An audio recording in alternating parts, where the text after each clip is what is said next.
সোমবার সকালে জেলাশাসকের দপ্তরে ভোটার তালিকা নিয়ে সর্বদলীয় বৈঠক করা হয়। এই বৈঠকে জেলাশাসক এস পূর্ণবালাম, এসডিও সহ বিভিন্ন সরকারি আধিকারিক এবং সর্বদলীয় নেতৃত্বরা উপস্থিত ছিলেন। জেলাশাসক এস পূর্ণবালাম জানান, জানুয়ারি মাসে ভোটার তালিকা নিয়ে সর্বদলীয় বৈঠক করার পর পুনরায় আজ বৈঠক করা হয়েছে।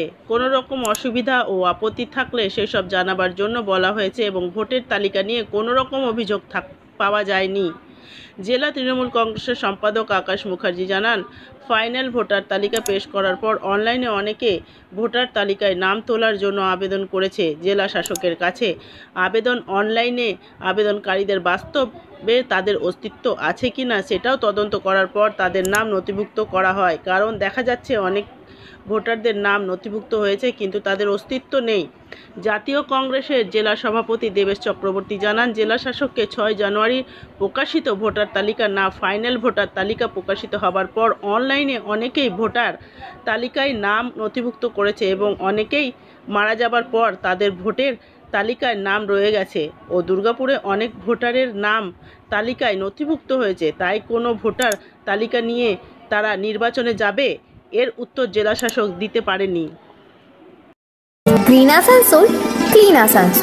মূলত আমাদের যে কন্টিনিউয়াস আপডেশনে যেটা ফর্মগুলো ডিসপোজাল চলছে, যেতগুলো আমরা রিসিভ করলাম,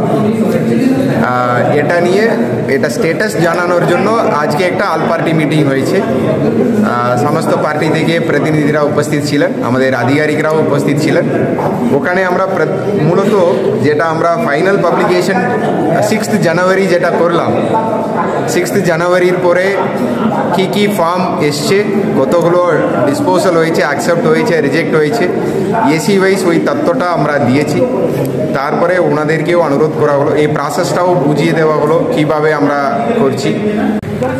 রিগার্ডিং ভোটার লিস্ট ডিএম লেভেলে মিটিং ছিল, হলো অল পার্টি মিটিং হলো। আমরা ডিএম সাহেবকে বলেছি অনলাইনে যে সমস্ত নামগুলো উঠছে, যেগুলো উঠছে আমরা সেগুলো বলেছি, সেগুলো স্পেসিফিক যেগুলো অনলাইনে নাম অ্যাপ্লাই আসছে, জমা পড়ছে না, সেগুলোর ক্ষেত্রে আমরা বলেছি ফিজিক্যাল ভেরিফিকেশন করে সমস্ত ডকুমেন্ট ধরে সেগুলো নামগুলো যেন নথিভুক্ত করা হয়। কারণ আমরা দেখতে পাচ্ছি একই এপিক নাম্বার অথচ 2-3 করে ভোটার, এই জিনিসটা যাতে আমাদের এই জেলাতে না হয়, এটা আজকে আমরা ডিএম সাহেবকে জেলার আরও হিসাবে রিটার্নিং অফিসারে তার কাছে আমরা আমাদের তৃণমূল কংগ্রেসের পক্ষ থেকে এটা তার কাছে আবেদন করছি। একটা ফর্মুলা করুন, কর্পোরেশন পঞ্চায়েত মৃত ভোটারদের একটা রেজিস্ট্রেশন সেখানে হয় বা তারা একটা সার্টিফিকেট দেয়, ডেথ সার্টিফিকেট, সেইটাকে নিয়েও যদি আলোচনা হয় বা সেই লিস্ট থেকে যদি করা যায় তাহলেও প্রচুর মৃতর ভোটারের নাম বাদ যাবে।